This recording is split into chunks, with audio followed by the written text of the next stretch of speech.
Hey guys, welcome back to Andy's Dinosaur Reviews, and today we have something really cool to check out. This is something that, well, I guess it's actually sort of a mix of really cool, but at the same time not that great. But we have the Jurassic Park 30th Anniversary Advent Calendar from Mattel. Now this set features a whole bunch of minifigures, so if you haven't been collecting the minifigures, this is a great set to pick up because you'll be able to get quite a few for a decent price. This averages around like $32.99, I think, is the price in store, but it actually was just recently on sale for $26.99 or something along those lines, so you can actually get it a little bit cheaper. And, I would definitely recommend doing that or waiting until another sale happens because they seem to happen every few weeks, and maybe pick it up when it's on sale. But you can see, again, this is the Jurassic Park 30th Anniversary Edition rather than the Jurassic World Dominion version we did have last year, and I hope they continue to do this. I would like to see more of these released each and every year, but this time you can see that we've got gorgeous artwork on the front, again, where you would kind of open each one of the different days to acquire yourself a new minifigure. But you can see we've got, of course, the When Dinosaurs Ruled the Earth image, the end of Jurassic Park, with Rexy there kind of letting out her vocalization, and that is an incredible scene here to portray on the front of this advent calendar. Straight away, I can tell you one thing: I will not be opening this from the front because I am definitely going to save the box and not alter this in any way other than opening it up from the side.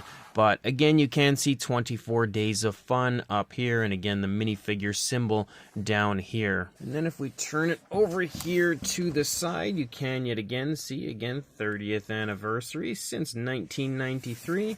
And then I think you pretty much see the same thing, yeah, as you move along, you see pretty much the same thing on each one of the sides moving through. But then when you turn it around here to the back, you can see it's very similar to the advent calendar we had last year, as far as having the Jurassic Park gates and the fence and everything. If you did pick the one up last year, it's definitely cool to have another one because now you can kind of increase the distance of your fence with this newest version, because these would, I would imagine, attach to the fence we had last year. But also, again, you can, create different paddocks if you choose to, so you'll have the opportunity to create more for your Jurassic Park.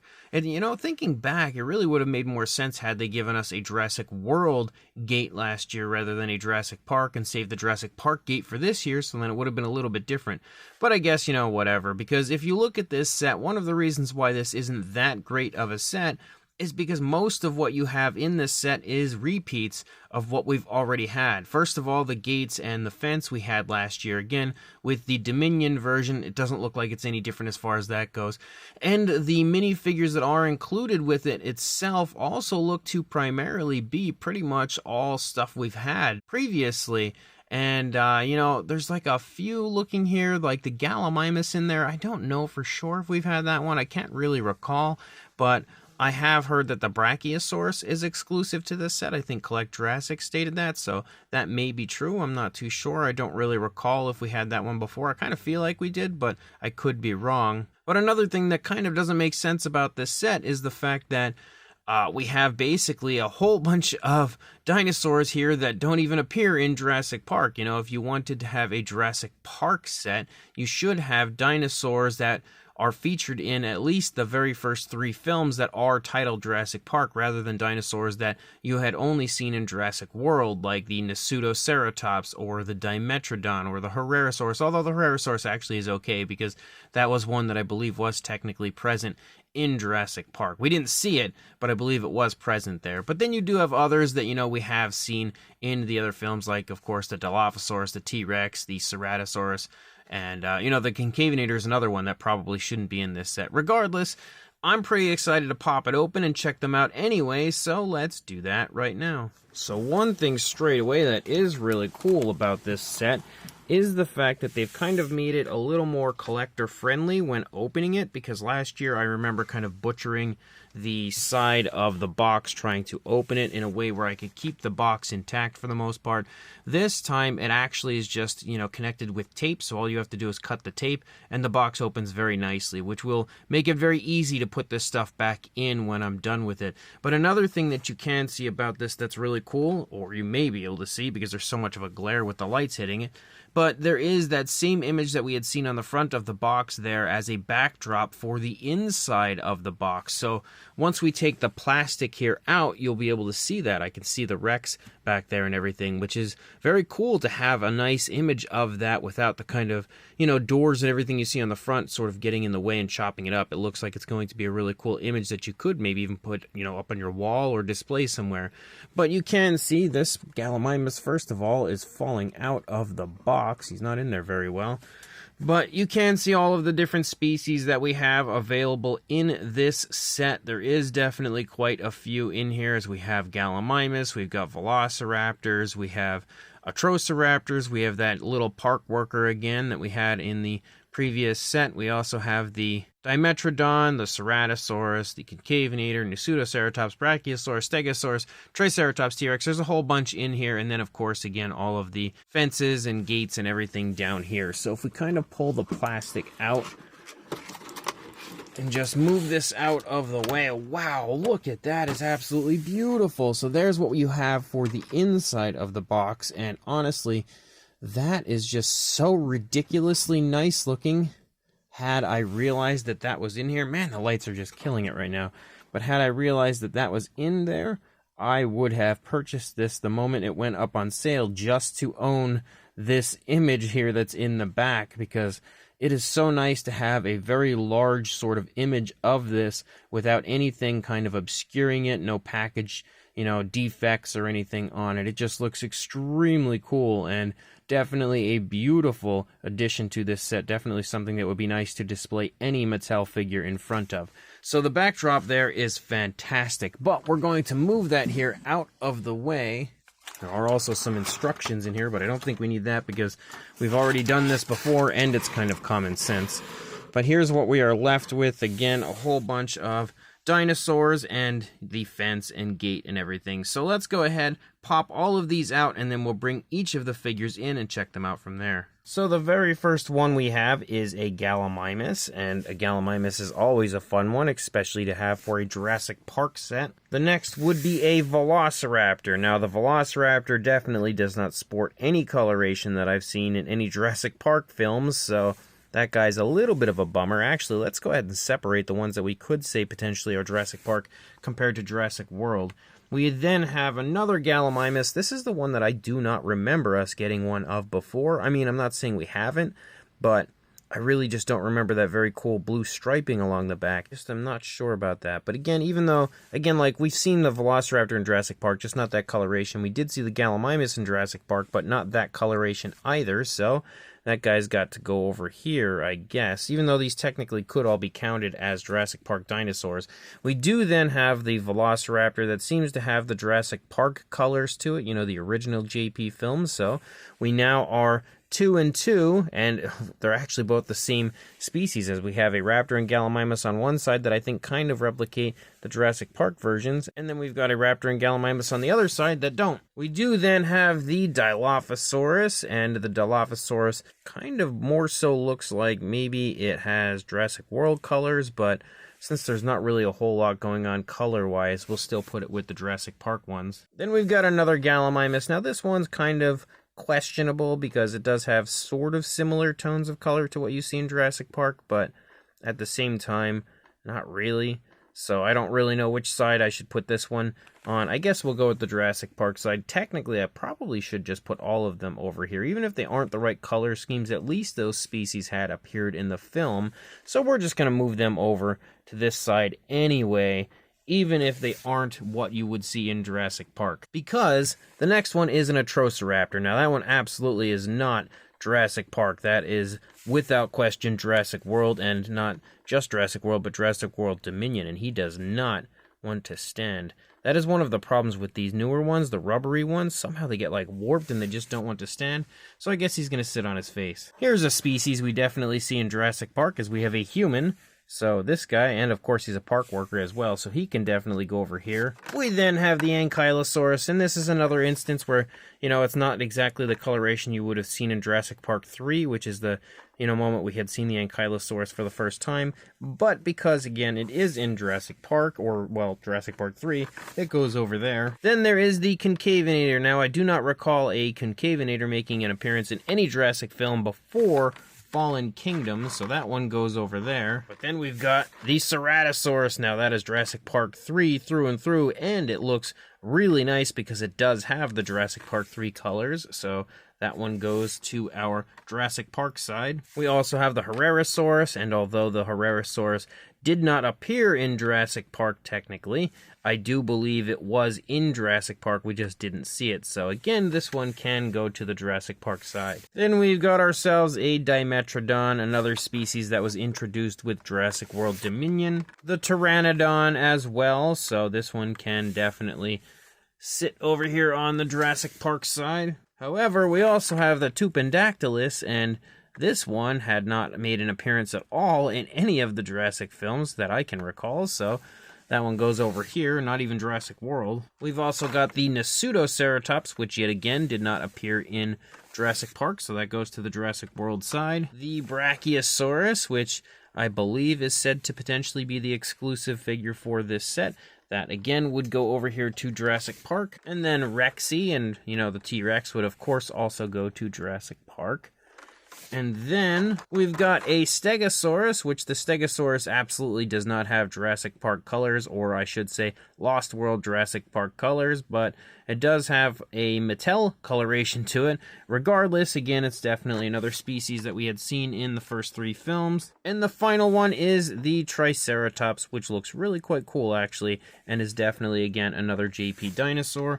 So as you can see, only 4 species in this set do not appear in the first 3 films, so, I mean, it's not so bad, I guess. And then we have all of the other fun stuff, like the gate there, and then, of course, the fences, and all of this stuff that you have included as well, on top of all of the dinosaurs. So we are at the point now where we are going to go ahead and jump to a quick closer look at all of this and check each and every piece of this set out from there. So first of all, we have a Gallimimus. This Gallimimus, is the same sculpt we've had many times, and in fact we have 3 different times in this set alone. It's a really nicely sculpted figure, but we don't need to go over the sculpts, honestly, of any of the figures in here, because they are all sculpts that we have had in the past. So no need to actually look at the sculpts of these figures. The thing we need to look at is for, the paint schemes, I guess, technically, because some I can't recall if we've had before. I think we have had almost all of them, if not even potentially all of them. But we'll just go over the paint schemes regardless. But you can see this one has kind of like a mustard yellow sort of a tone, and then it has a brown striping moving along the back, and that's really about it, other than there is a speckling, which you can see, definitely a speckling moving through the course of the Gallimimus, so it does have that going on, at least giving it a little extra color.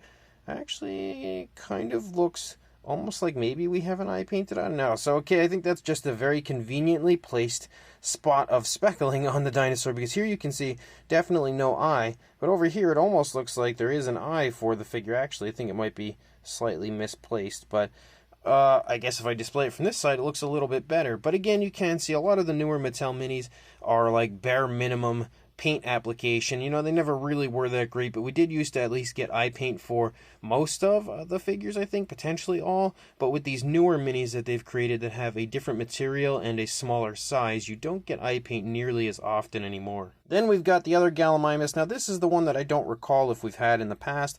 It has a very cool greenish color scheme, and then a light blue moving along the back. You can see its stripes down through the course of the back, kind of similar to the other Gallimimus, but just a lot more striping going on here. As you can see, the patterning is kind of similar, and I do like that. Kind of gives the feeling of the figures being, again, even though they're different colors, maybe from the same group as they have the same style patterning, but that's really about it. I don't even see a speckling on this one. I mean, maybe, actually, I think maybe there's a dark brown speckling or something going on. I can kind of make out a little bit, but I do actually like this one just because those colors play off of each other pretty nicely. And then the other Gallimimus is this one, which again has a striping down the back, also a little bit different from the others, but this one I think is closer to what you would see in Jurassic Park, so this one is probably the coolest of the bunch just because with it being a Jurassic Park 30th anniversary set, this is the most faithful one that we have in the set to what you see in the film. We do have like that brown striping along the back and then this kind of lighter tone for the majority of the body. Also appears to have a speckling like the others do. But again, no eye paint or anything else outside of the patterning and the primary body color. We also have the Herrerasaurus, and yet again, it is the older version of the Herrerasaurus. I wish they'd start making minis with the newer version that was released that had lips and was just way better looking than the older one.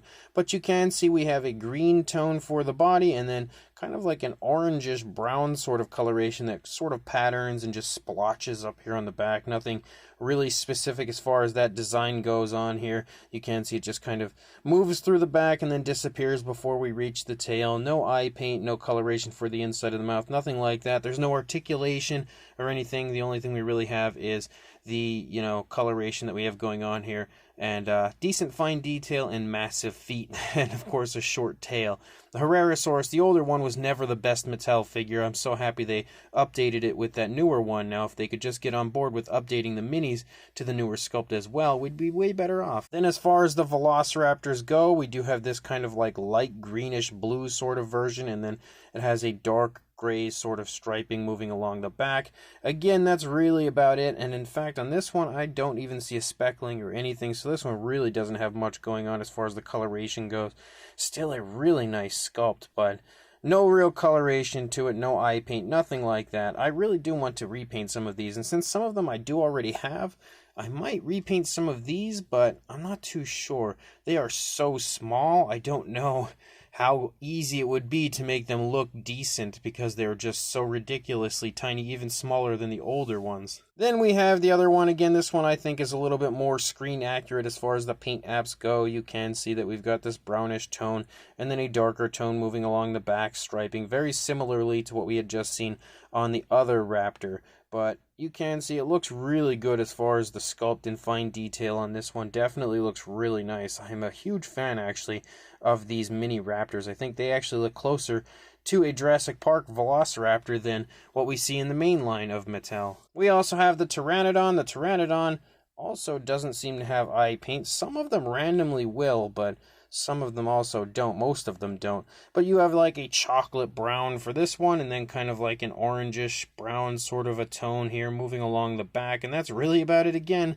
So just like with the others, really bare minimum paint apps. Definitely a sculpt we've had in the past, though. No coloration going on the underside. Still a pretty cool looking Pteranodon if you don't have this one, but nothing to rave about. We also have the Tyrannosaurus Rex. This figure has almost like a metallic shine to it, which I don't recall if we did have that before in any of the Tyrannosaur releases with the minis. So maybe this one is exclusive to this set, or maybe I'm just not remembering. But you can see as we kind of turn it, definitely has a little bit of a metallic shine. We do have a light brown for the lower part of the body, a darker brown moving along the back. You can see it starts in the head, ends in the tail, and that's probably the most you're going to get as far as coloration goes. Actually, no, there is definitely a little extra color here on the underside. A slightly lighter tone that starts in the throat and leads down here along the underside. Actually runs all the way out to here, so that might be the most paint apps that we've had on a mini in a long time, and it actually looks pretty good because of it. And we do have eye paint,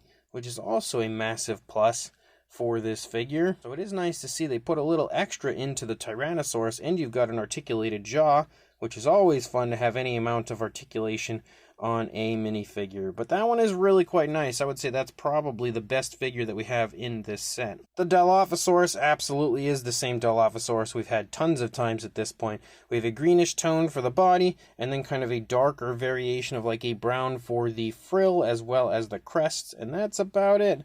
No other coloration going on, no eye paint, nothing. I don't see a speckling, no alternate coloration here for the underside. I actually just realized there was something on the underside. I just had to wipe it off. It looks like maybe there was some glue or something down here on the underside. But that's really about it for the Dilophosaurus. Still a pretty cool looking figure, just no real coloration going on outside of a few small areas. The Stegosaurus is pretty cool because you can see it definitely replicates that one Stegosaurus we had in the main line of Mattel where we have a dark brown. We also have some light tones running along the underside. We've got the plates painted out, and then you have kind of like that white tone of the plates breaking up here as it moves down the course of the back into the body. You also have a green that kind of outlines the tops of the plates. So that's a really cool one. I actually think it looks beautiful, honestly. It's a pretty cool color scheme, and it's nicely applied by Mattel. Of course, we could use more, like maybe the white running down here on those plates and then out onto the tail and eye paint and stuff, but still pretty decent, and you have an articulated tail, which is pretty fun. And, anytime we have a Mattel Mini with articulation, that's actually super, super smooth. I'm definitely a fan of them adding articulation into these minis, but I think the Stego is actually really quite nice as well. Then we have the bare bones Ankylosaurus, but I guess at least with the Ankylosaurus we do have eye paint, so you can see that going on for it. But other than that, we only have a grayish tone, and then a little area of green that's been sprayed onto the top, and that's it. That's all you get as far as this one goes. Very nice detail, though. I will say that once they updated this one, they gave it a lot more vibrant skin texture than the older ones had, so that is a plus. It is a very nicely sculpted Ankylosaurus. Just, again, not a whole lot going on as far as paint application. We used to have an articulated tail on the Ankylosaurus, but unfortunately we don't have that anymore in the newer ones. Then we've also got our little park worker here, who you can see is nice and small, but they actually painted him out pretty decent. You can see his eyes are painted and everything. You've got the helmet painted, and of course his skin. You also have his shoes and his outfit painted, and sculpt-wise, he's really well done for his size. Paint-wise, you can also see the hair, but paint-wise as well, probably the best painted figure in this set because he just has so much going on for him. So, I mean, I guess that's a plus. No articulation or anything for him, but he's still a pretty cool figure. Then we've got the Ceratosaurus. The Ceratosaurus does have eye paint, which is definitely a good thing for this one. You have the reddish tone leading down from the face down into the back, disappearing exactly as it does on the Ceratosaurus in the film. You can see we also have that darker patterning as you move down as well, and then kind of like yellowish tones for the body. So the Ceratosaurus is absolutely one of my favorite figures in this set. Definitely one of the nicest sculpts as well, I think, because in my opinion it very much so recreates the Ceratosaurus from Jurassic Park 3 pretty darn nicely. So, really cool figure. Even though I believe we've had this one a few times, I'm still always a fan of it every time I get it again. We've also got the Triceratops. That one as well looks pretty good. You can see it looks like we have eye paint for this one. I'm not entirely sure. We have the horns painted out though, but only 2 of the 3 have paint, but it is a very light kind of a grayish tone or an off-white. And then you also have a darker brown kind of running down through the course of the back, as well as a speckling through the course of the figure, which I do see. It's not super abundant, but it's definitely there. And it does look like we have eye paint over here on this side as well. Yet again, another really nicely sculpted figure. It's been a little while since I actually had taken a look at a lot of these minis. I'm very impressed with how good the fine detail is on these minis. We also have the Atrociraptor, which I believe this one would be Panthera, and this is a pretty cool figure as well, and it actually has a decent amount of paint on it from the head all the way out onto the tail, which is definitely a plus for this figure. I think the little Atrociraptor here actually looks really good, but I do believe we have had this one in the past as well, so it's nothing brand new, but still a nice figure. We've also got the Nasutoceratops, which is probably one of my favorite Mattel minifigures of all time.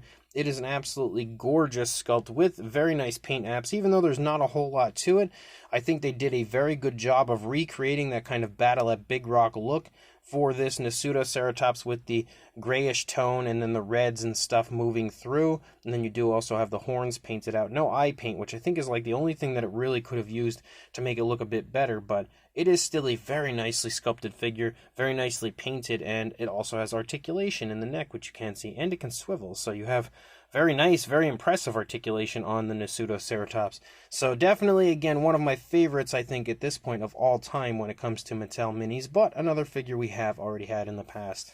There's also the Concavinator. This one is a little warped. You can see the face is smushed in because of the way it was sitting in the packaging.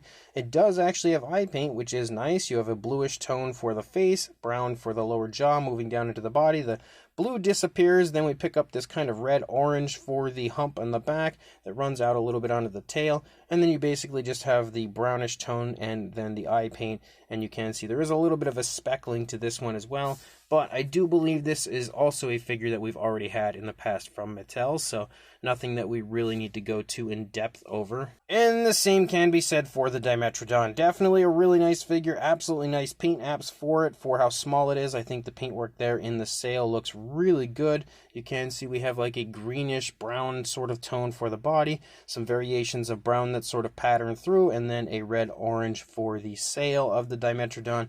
And that's really about it, but it's definitely a very cool minifigure. I was a big fan of this the first time around, and probably the second, probably the third, and whatever amount of Dimetrodons I now have as far as this minifigure goes, I still like it. Then we've also got our Tupendactylus, and this one looks pretty cool. You can see we basically just have a brown though, and then this kind of like red-orange moving up there into the crest of our pterosaur. Looks like we also have that same tone painted in there for the eyes. Yeah, definitely. No variation of color outside of that, though. As you move through the body, you basically just have the brown. There is a speckling, I guess, so you have a little extra color, but not a whole lot going on when it comes to this pterosaur. It is nice to see this one in the minifigure range, and I think we've only had this one time prior to this, so pretty happy to have a second. And then the final one would be the Brachiosaurus, and you can see the Brachiosaurus looks pretty cool. Definitely replicates the Jurassic Park Brachiosaurus pretty nicely, though the paint on the head is pretty ugly. You can see they didn't do much of a good job as far as that goes, and some of the paint as you move down kind of almost looks like it was scraped off, but I think that might just be the way they applied it, because they seem to have applied it with like a little bit of a watered down version of the paint. So the brownish tone that we have moving along the back doesn't look very good when it comes to the application of the paint, and then we have this lighter tone for the underside. It is a pretty smooth transition, and I think it could have looked nicer had they just applied it a little bit better. But you do also have articulation in the neck of the Brachiosaurus, which is pretty nice. I thought maybe it could swivel, but I guess not, so it's only up and down. But definitely not the best paint application for a minifigure. We do have painted eyes, and if we look at it from this side, I don't think it looks too bad, but definitely a little sloppy as far as those paint apps go for the Brachiosaurus. And then we've also got the gates. The gates are fantastic, I can say that for sure. And you can see we've got that classic Jurassic Park logo. We've also got the torches here that are lit. And the gates, of course, open up, which is really cool. You have the wood-like effect for the gates themselves. And since the crowdfunder did, fail, unfortunately, we're never going to get those awesome Jurassic Park gates that they had waved right in front of our faces for that incredible crowdfunder. So bummed about that still. So I guess this is the best we're going to get when it comes to a Mattel version of Jurassic Park gates. But they do look really cool, and they're very nicely painted, very nicely sculpted, just like they were last time. And then you've got a whole bunch of pieces of the fence. The fence is exactly the same again as last time. You can see it's basically just a light gray, and then you've got the Jurassic logo there with the T-Rex skeleton silhouette up there in the center of each piece.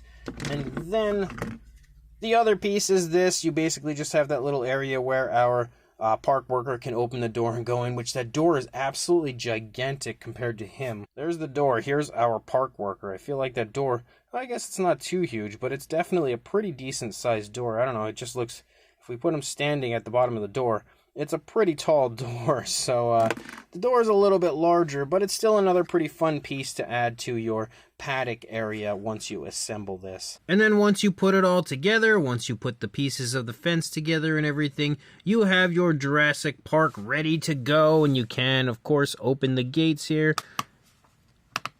carefully and take a look inside, and we have lots and lots of dinosaurs inside there, and you can kind of reform this, readjust it however you would like, because it does sort of move. And then once you look inside, you can see we are absolutely overflowing with dinosaurs, super crowded when it comes to what we've got going on in there.